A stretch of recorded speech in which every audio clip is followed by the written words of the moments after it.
तो आज की बात को मैं आरंभ करता हूं कि 11 कब की एकादशी। काफी लोगों के मैसेज आ रहे हैं, तो पहले तो मैं आपको ये कह दूं कि 1 नवंबर को भूल के भी एकादशी न करें। यदि आपने 1 नवंबर को 11 करी है तो पूरे वर्ष की तुम्हारी एकादशी छीण हो जाए, इसलिए क्योंकि 1 नवंबर को उदिता में 10वीं पड़ रही है और 10वीं भेदी एकादशी करने से बच्चों की उम्र छीण होती है। कुंती माता ने खूब समझाया गांधारी को, लेकिन वो नहीं मानी। गांधारी हमेशा वह एकादशी करती रही जो 10वीं भेदी थी, और माता कुंती ने वह एकादशी की है जो 12 भेदी। पता नहीं लोग कहां से ऐसा बोल देते हैं कि पहले दिन की एकादशी गृहस्थियों की है, दूसरे दिन की बाबाजियों की है। ऐसा कहीं नहीं लिखा। राजा अम्बरीश दूसरे दिन की एकादशी वो गृहस्थी, राजा मानधाता दूसरे दिन की एकादशी करते, वह गृहस्थी थे।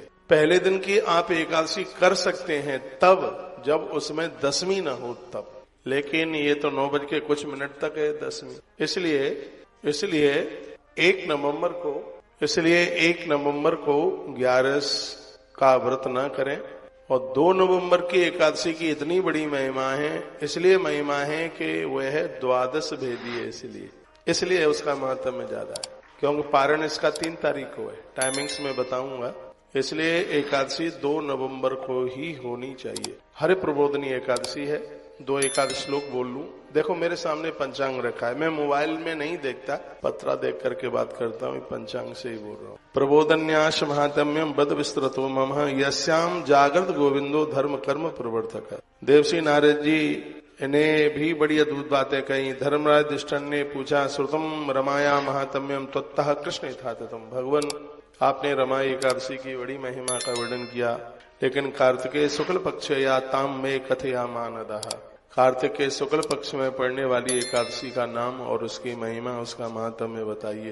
तो भगवान कृष्ण कहते हैं, हे धर्मराज युधिष्ठिर, जो पूर्व काल में विधाता ब्रह्मा और नारद जी के बीच में जो संवाद हुआ था, नारद जी ने ब्रह्मा जी को इस एकादशी के बारे में पूछा था। तो ब्रह्मा जी ने इस एकादशी के बारे में नारद जी को जो कहा था, प्रबोधन्यास महात्म्यम पापग्नम पुण्य वर्धनम, यह इतनी बड़ी एकादशी है कि पूरे वर्ष भर के पापों को जला करके राख कर देती है। मैंने तो यहाँ तक कहा है कि यदि आपने 11 का उद्यापन भी कर दिया है तो भी आप हरि प्रबोधनी का व्रत जरूर किया करें। जान अनजान में किसी भी प्रकार का अपराध हुआ, प्रबोधन्यास महात्म्यम पापग्न पुण्य वर्धनम, ये पापों को जला करके पुण्यों को बढ़ा देती है। मुक्ति प्रदम सुबुद्धि नाम शृणस्व मणिसत्तामा। विधाता ब्रह्मा की आंख में आंसू आ गए। का बुद्धि को पवित्र रखने वाली एकादशी है, विवेक को जागृत करने वाली एकादशी। भगवान शयन में खड़े होते हैं, इसलिए हरि प्रबोधनी एकादशी है। जिस तरीके से वली राजा के दरवाजे पर भगवान 4 महीने रहते हैं, जो हरि प्रबोधनी एकादशी का व्रत करते हैं, परमात्मा उनके दरवाजे को कभी छोड़ के ही नहीं जाते। भगवान कृष्ण का यह वाक्य है। भगवान कृष्ण कहते हैं, स्वमेध सहस्त्राणी राजसूय शतानि च एकैन उपवासेन प्रबोधन्याम लवे नरा। 1000 अश्वमेध यज्ञ और 100 वाजपेयी यज्ञ करने से जितना पुण्य प्राप्त होता है, हरे प्रबोधनी एकादशी का व्रत करने से उतने ही फल की प्राप्ति। हमारे देहाती भाषा में इसको देव उत्थान कहते हैं। देव उत्थान नाम है क्योंकि देवता उसमें जागृत होते हैं। बहुत बड़ा उत्सव मनाया जाता है। यद दुर्लभम यद प्राप्तम त्रिलोक्यम्यम न गोचरम। क्या सुंदर बात कही है। ये धरती पर मनुष्य बनना दुर्लभ है। मनुष्य में भी भारत की धरती पर जन्म लेना दुर्लभ है। सात्विक परिवार में जन्म लेना, अच्छे माता पिता के घर में जन्म ले लेना बहुत दुर्लभ है। सनातन धर्म में जन्म ले लेना दुर्लभ है, और उसमें भी मनुष्य बनकर एकादशी व्रत करने का पुण्य प्राप्त हो जाए, अति दुर्लभ है। मैंने तो यहाँ तक कहा है कि आप कभी भी व्रत नहीं करते हैं तो भी कुछ एकादशियां ऐसी हैं उनमें आपको अन्न नहीं खाना चाहिए, अन्न को त्याग देना चाहिए। हरे प्रबोधनी एकादशी है जो कि 1 तारीख को 9 बज के कुछ मिनट से आरंभ हो रही है और 2 तारीख को उदिता के बाद तक है, 7 बज के लगभग 31-32 मिनट तक है। तो ये तो ब्रह्म मुहूर्त में भी होती। एकादशी में 2 काल देखे जाते हैं, एक सूर्य उदित काल देखा जाता है, एक अरुणोदय काल देखा जाता है। अरुणोदय काल भोर में होता है, ब्रह्म मुहूर्त में होता है। ये सूर्य निकलने के बाद बिल्कुल भी नहीं होती। यदि ब्रह्म मुहूर्त में होती तो भी हम 2 नवंबर को ही एकादशी करते, लेकिन ये तो भगवत कृपा से इसकी तो ये एकादशी आपको 26-11 का पुण्य देगी, इसलिए क्योंकि एकादशी उदिता में है, इसलिए 2 नवंबर। तो आप मेरी बहुत बातें मानते हैं तो यह भी आप जरूर मानिएगा। बड़ा प्रचार हो रहा है, वीडियो डाली जा रही है कि 1 नवंबर को एकादशी, पचवी का 1 नवंबर से शुरू है। ध्यान रखिए 5 दिन है नहाने के, जैसे चातुर्मास पूरा होता है वो 1 नवंबर से आरंभ है, उसमें 5 दिन की गिनती पूरी करनी। लेकिन जो व्रत की आप एकादशी करते हैं वह है 2 ही तारीख को कीजिए। ऐश्वर्यम संपदम प्रज्ञाम राज्यम च सुख संपदा ददात योषताम भत्या जनेभ्य हर बोधिनी। जो हर प्रबोधनी का एकादशी का व्रत करते हैं भगवान उनको सर्व संपदा दे देते, वंश वृद्धि उनकी बढ़ती है, आरोग्यता मिलती है, घर में परिवार में सुख समृद्धि बढ़ती है, किसी भी प्रकार की किसी भी चीज की कमी नहीं रहती। इतनी बड़ी महिमा है हर प्रबोधनी एकादशी। हर प्रबोधनी एकादशी के दिन तुलसी सालराम भगवान का जो विवाह है 5 दिन ये चलता है। पचवीका के 5 दिन बड़े अद्भुत। यहाँ भी पूर्णिमा के दिन व्रत है, वो है विवाह है भगवान का।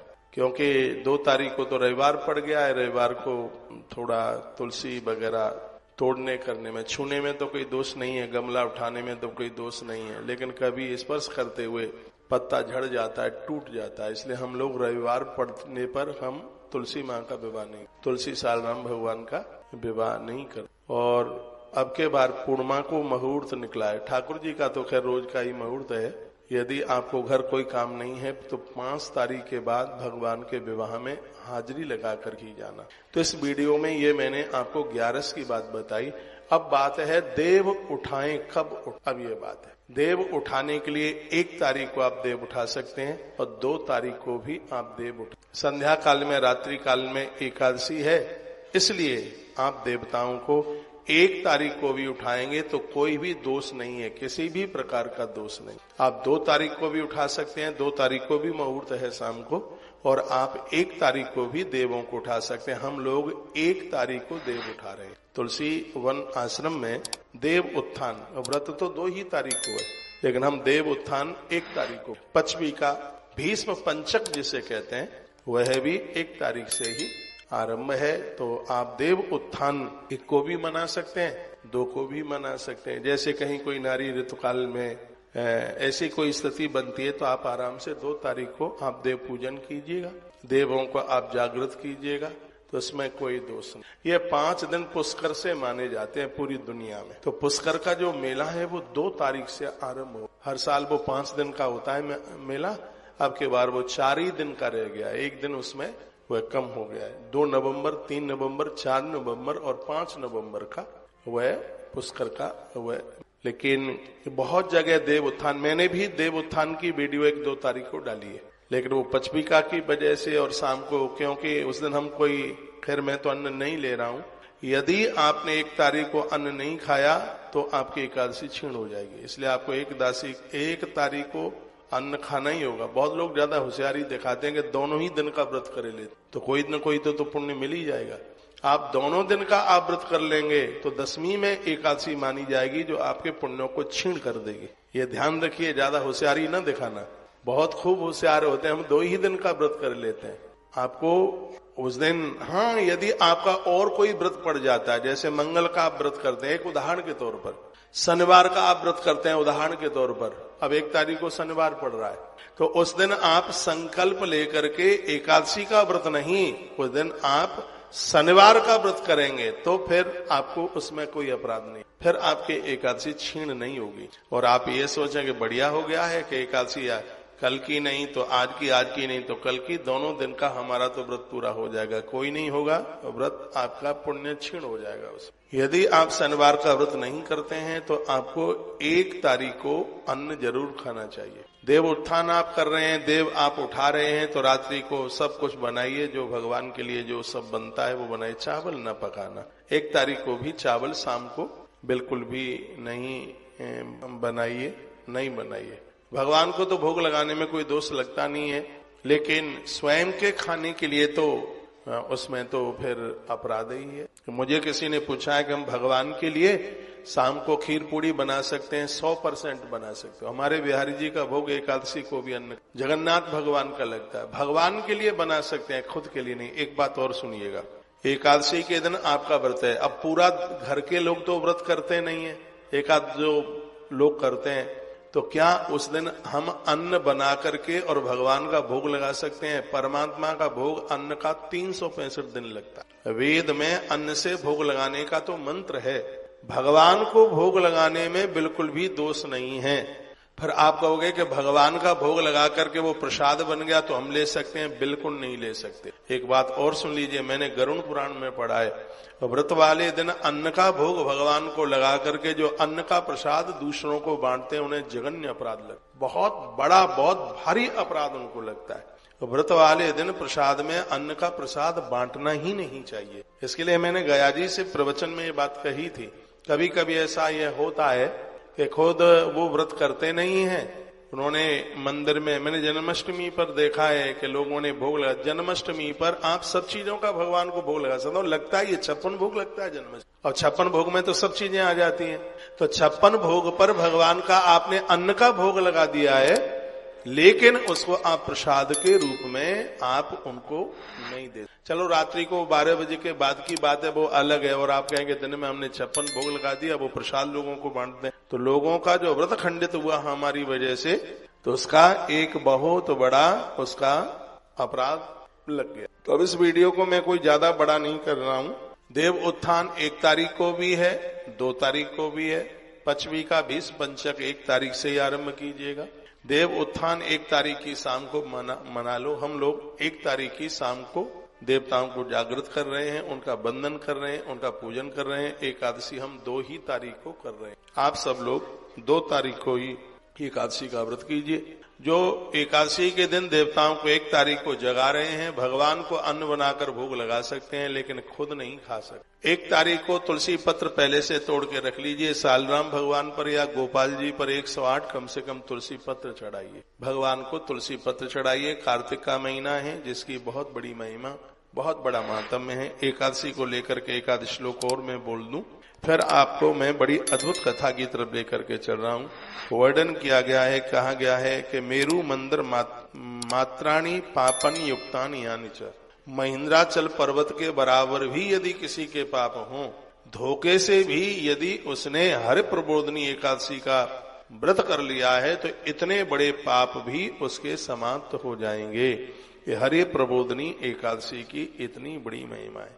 यावत प्रबोधनी विष्णु तीर्था नयाति कार्तिक, कहते हैं कि हरि प्रबोधनी एकादशी इतनी बड़ी है, जिनके घर में एक भी व्यक्ति हरि प्रबोधनी देवउठनी एकादशी का व्रत करता है, तो संपूर्ण ब्रह्मांड के तीर्थ उस दिन उसके घर में चल करके आ जाते हैं। इतना बड़ा महात्म्य हरि प्रबोधनी एकादशी। आप हरि प्रबोधनी आप 11 का व्रत नहीं करते हैं तो भी इतनी बड़ी यह एकादशी है कि इस 11 का व्रत करना ही चाहिए। अब किसी ने ये पूछा है क्या हम 1 तारीख को तुलसी विवाह कर सकते हैं? मेरे पास में ये पंचांग है, तो इसमें 1 तारीख को तुलसी विवाह की बात नहीं कही गई है। मैंने पंचांग पूरा देख लिया है। तुलसी विवाह 2 तारीख से ही आरंभ हो रहा है। 2 को कर सकते हैं, 3 को कर सकते हैं। 2 को करने वाले लोग इतना ध्यान रखना, पूजा पाठ करते समय धोखे से भी तुलसी मैया का पत्र टूट के नीचे हमारे स्पर्श के द्वारा 365 दिन तुलसी माँ की पूजा होती है। 365 दिन, रविवार को भी होती है, लेकिन रविवार के दिन तुलसी टूटनी नहीं चाहिए। द्वादशी के दिन तुलसी टूटनी नहीं चाहिए। कहते हैं कि एक बहुत बड़ी हत्या के बराबर पाप लग जाता है जो द्वादशी के दिन जो तुलसी तोड़ते। द्वादशी के दिन तुलसी दल लेने की बड़ी महिमा है, 11 की महिमा बढ़ जाती है, तो तुलसी पत्र लेते हैं।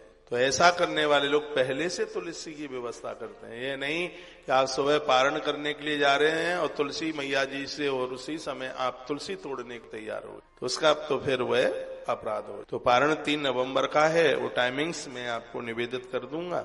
तो मैं आपको किसी भी प्रकार से कोई कंफ्यूज नहीं कर रहा हूं और मेरी ये बात आपकी समझ में आ जाएगी। कोई लोग 2 तारीख को देव उत्थान मनाएं तो ये ना कहना कि ये 2 को क्यों मना रहे हैं, और कोई 1 को उठाएं देवताओं को तो ये ना कहना कि 1 को क्यों उठा रहे हैं, क्योंकि संध्या काल में 11 लग रही है और भगवान को उसी समय पूजन होता है, तो उसमें फिर कोई किसी भी प्रकार का उसमें दोष।